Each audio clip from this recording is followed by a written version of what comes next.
Assalamualaikum warahmatullahi wabarakatuh. Waalaikumsalam warahmatullahi wabarakatuh. Innal hamdalillah nahmaduhu wa nasta'inuhu wa nastaghfiruh wa na'udzu billahi min shururi anfusina wa min sayyiati a'malina.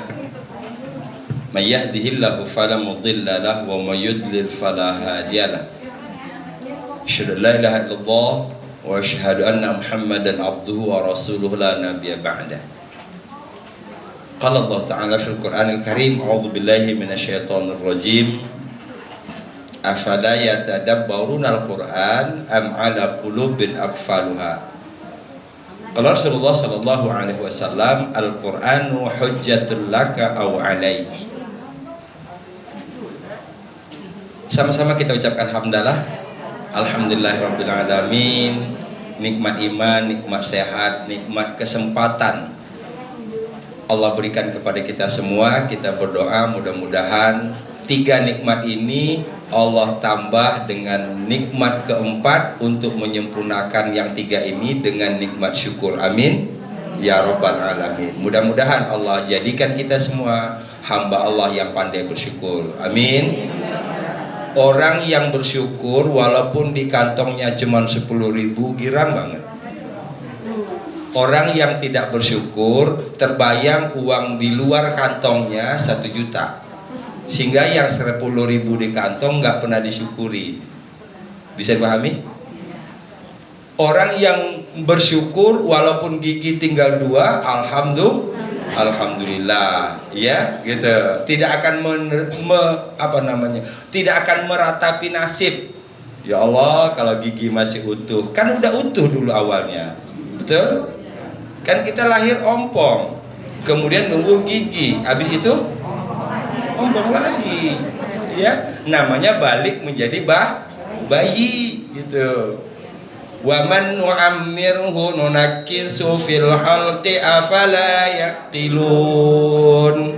Siapa yang kami panjangkan umurnya, kami kembalikan seperti semula. Apakah mereka tidak berpikir? Ibu sekalian yang dirahmati Allah Subhanahu wa taala, sebelum masuk surat An-Nazi'at, saya ingin sampaikan satu hadis dulu. Hadisnya pendek banget. Saya berharap insyaallah nggak nyampe 5 menit hafal ini hadis, ya, nggak nyampe 5 menit garansinya.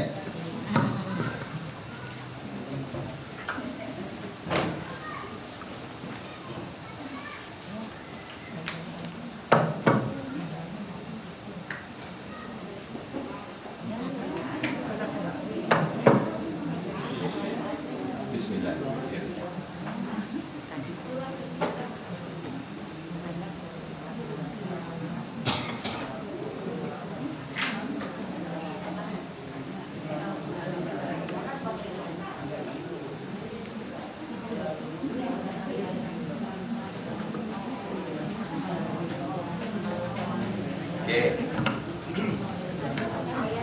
Pendek ya hadisnya. Al-Qur'anu hujjatul laka au alaika. Al-Qur'anu hujjatul laka au alaika. Dalam hadis ini hanya dibedakan oleh laka dan alaika. Laka dan alaika. Saya jelaskan dulu. Hujjah itu artinya bantahan. Ini hujjah artinya bantahan. Al-Qur'anu, Quran itu hujjah, bantahan, laka, bagimu. Oke. Al-Quran itu bantahan bagimu. Sampai situ saya pahami? Belum? Saya ulang. Al-Qur'anu, Al-Quran itu hujjatun, apa itu hujjatun? Bantahan, laka, bagimu. Saya jelaskan dulu apa yang maksud bantahan ini. Misalnya, mengapa ibu datang ke sini ngaji? Karena Quran menyuruh saya. Ngerti nggak? Mengapa ibu pada nutup aurat? Karena Quran menyuruh saya. Mengapa ibu tidak mau makan babi? Karena Quran melarang saya. Ngerti nggak? Bisa dipahami? Jadi jawaban kita semua apapun yang kita lakukan, kalau ditanya orang, jawabannya selalu Al-Qur'an. Baik yang disuruh maupun yang itu namanya hujjah. Paham? Mengapa begini? Karena Quran nyuruh saya begini. Mengapa tidak mau begini? Karena Quran melarang saya begitu. Melarang dan menyuruh yang kemudian kita jelaskan itu yang disebut dengan hujjah, bantahan. Bisa dipahami? Al-Qur'anu hujjatul lak. Quran itu bantahan bagimu. Sampai nanti kita di hadapan Allah Subhanahu wa taala diminta pertanggungjawaban, mengapa kamu begini-begini? Karena Al-Qur'an menyuruh. Mengapa kamu tidak begini? Karena Quran melarang. Bisa dipahami? Oke, sampai di situ ada nggak kira-kira yang mau bertanya? Berarti kewajiban kita terhadap Quran bukan sekedar membaca.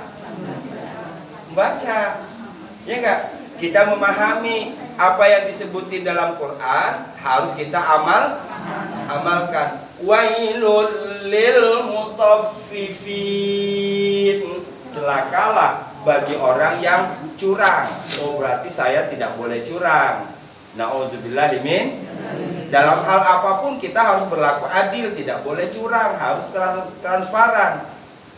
Mengapa ibu tidak mau curang? Karena Quran melarang saya curang. Bisa pahami?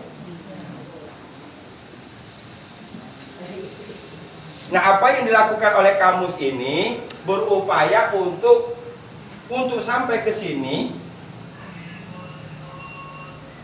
Ini ada namanya ilmu. Untuk sampai ke ilmu harus ada namanya taklim.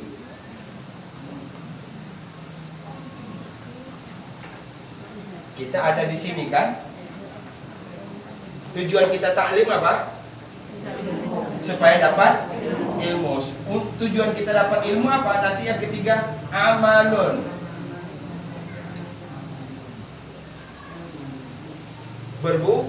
Berbuat. Nah, ujung dari amal ini barulah masuknya ke sini. Hujjatun. Mengapa kita begini? Karena disuruh oleh Quran. Mengapa tidak begini? Karena dilarang oleh Quran. Niatkan di dalam hati. Ya Allah, mudahkan kami memahami Quran. Mudahkan kami mengamalkan Quran. Jadikan Quran itu sebagai hujjah bagi kami. Niatkan dalam hati kita.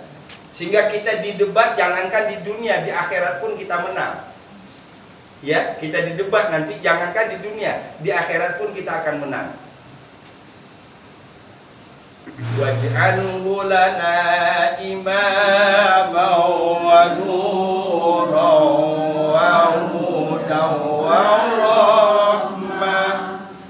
Allahumma zakkirna minhu ma nasina wa 'allimna minhu ma jahilna. Oke, saya potong di situ. Wa 'allimna minhu ma jahilna. Apa artinya? Ajarkan kami apa-apa yang kami tidak. Keren nggak itu? Ketika kita buka begini, walaupun kita buka sendiri di rumah, kita sebenarnya sedang belajar. Ini buku panduannya, sopo sing ngajarin. Saya di rumah nih baca Quran sendiri. Saya berarti sedang belajar. Ini buku panduan. Yang ngajarin siapa?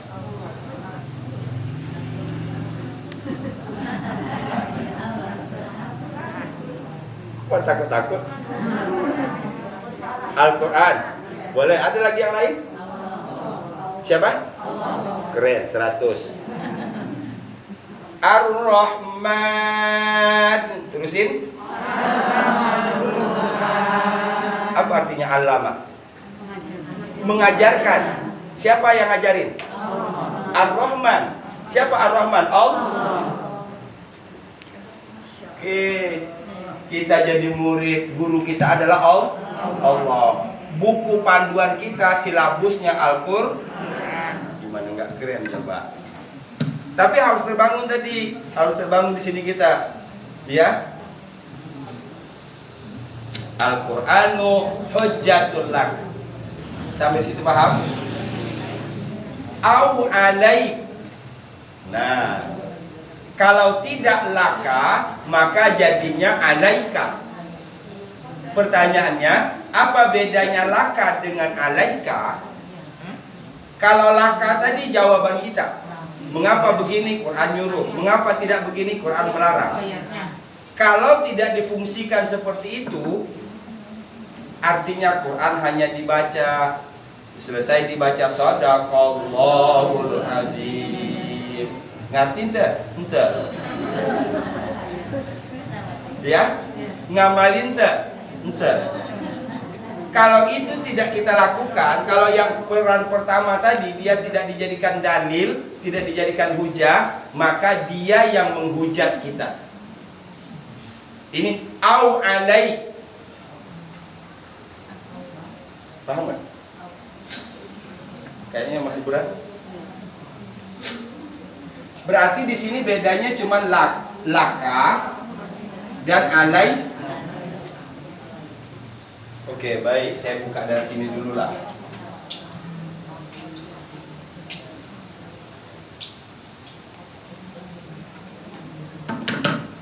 Ini kalau saya sederhanakan dari sini sampai sini,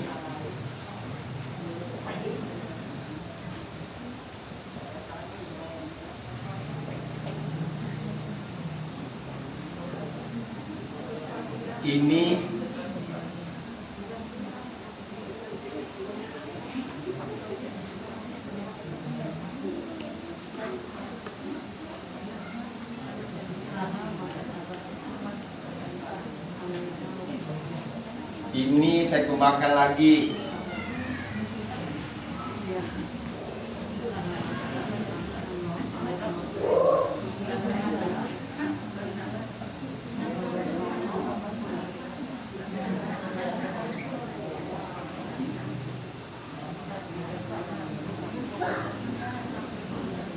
Ada 3 contoh. Laka, alaika, laha, alaiha. Ya, mudah-mudahan insya Allah kita pulang dari sini nanti minimal kita dapat jelas ini. Amin. Ya Rabbal Alamin. Kalau dari segi arti, la artinya bagi, ala artinya atas. Oke, la artinya bagi, ala artinya atas. Sekarang kita lihat Al-Baqarah terakhir. Kalau ibu lihat terjemahan, ada yang buka terjemahan? Coba saya minta tolong buka Al-Baqarah terakhir. La yukallifullahu nafsan illa wus'aha laha ma kasabat. Ya, laha ma kasabat wa 'alaiha ma kasabat. Itu saja coba terjemahan. Ini untuk menguatkan ya, untuk menguatkan.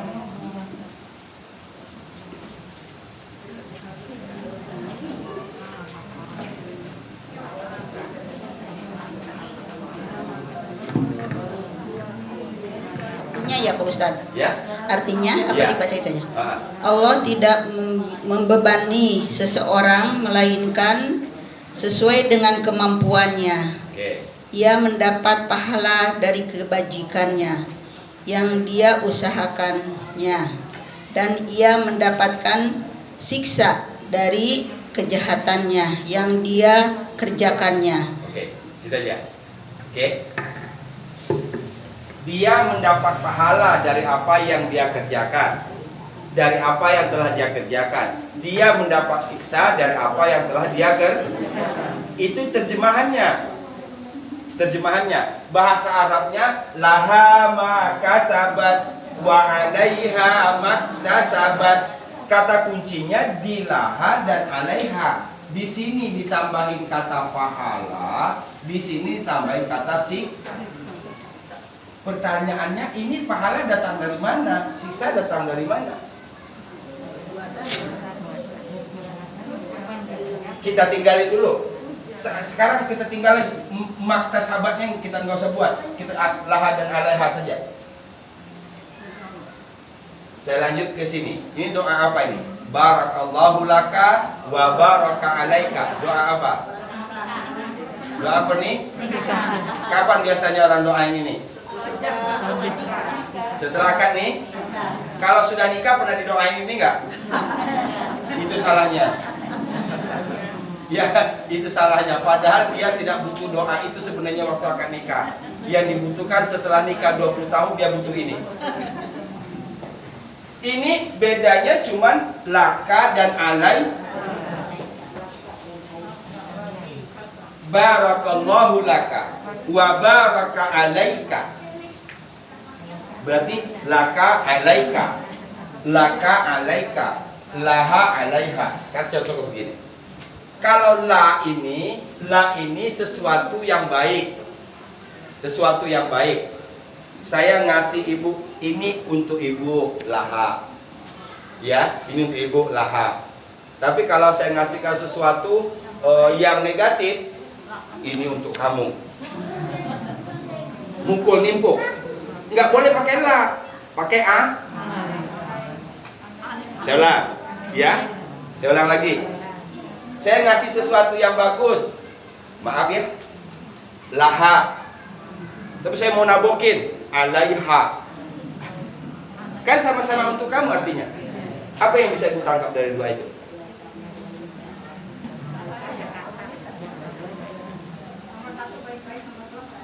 Oke.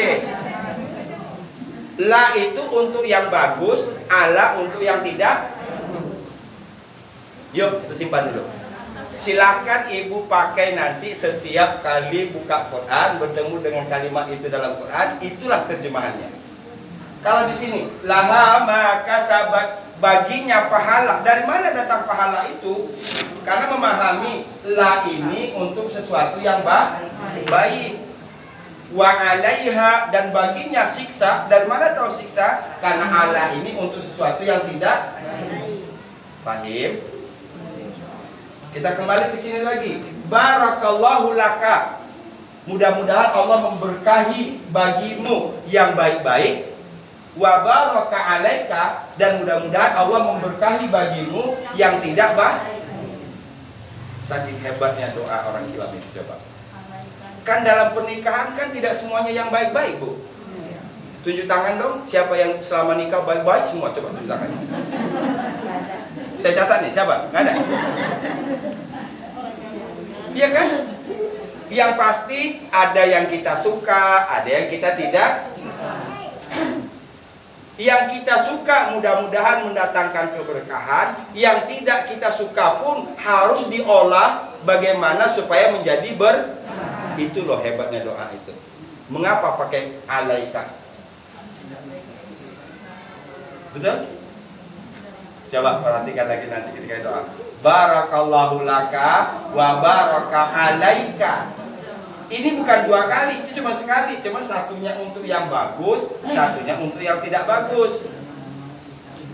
Ternyata setelah nikah ketahuan istri ngorok tidurnya. Ya, sudah ketahuan ternyata ngorok. Seneng nggak dengarnya? Enggak kan? Nah, bagaimana caranya kita menyenangi yang awalnya kita tidak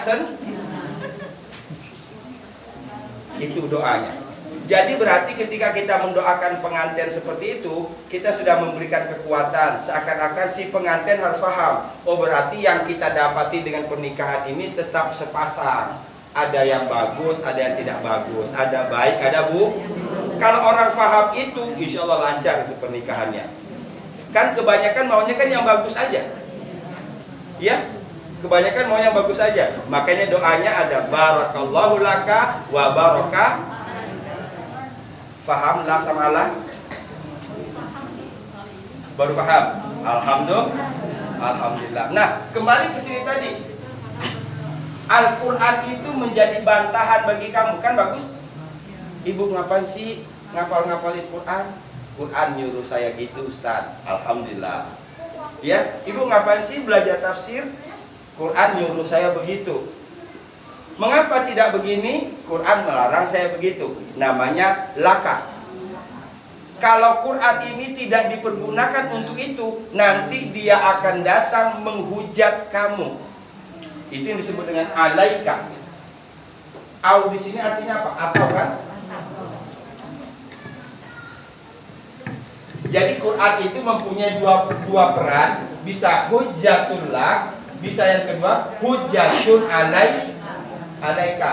Ini di sini hujahnya nggak ditulis lagi, tapi sebenarnya di sini ada hujahnya, nggak perlu ditulis lagi karena sudah ada di sini. Iya, karena ada atau. Dulu dengan rahman dan rahim Allah diturunkan Quran dengan susah payah selama 23 tahun. Kamu mengatakan beriman kepada Quran, lu baca kagak? Maaf pakai bahasa Betawi ya, biar lebih enak dikit ya. Maaf ya kalau kasar, supaya maksud saya biar kita paham ya. Lu katanya ngimanin Quran, lu baca kagak? Itu namanya alaika. Bisa pahami? Lu senandung Allahumma arhamna bil Quran waj'alhu lana imama wa nura wa huda wa rahmah. Lu pada nyanyiin, lu ngerti kagak? Itu. Nah, di saat itu Quran itu menjadi hujjatun alaika. Ngerti enggak?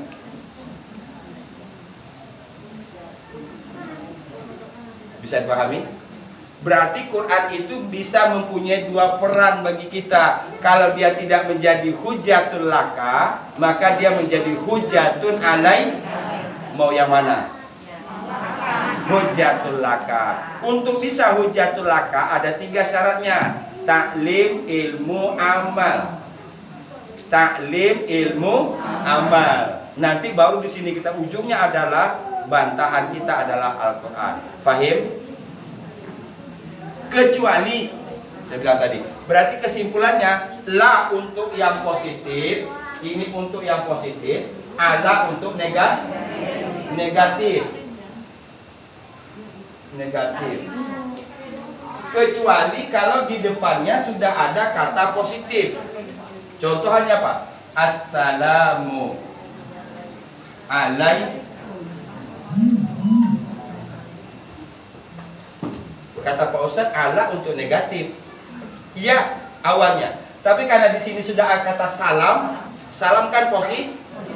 Keselamatan atas kamu. Maka dia tidak negatif lagi di sini karena sudah ada positif.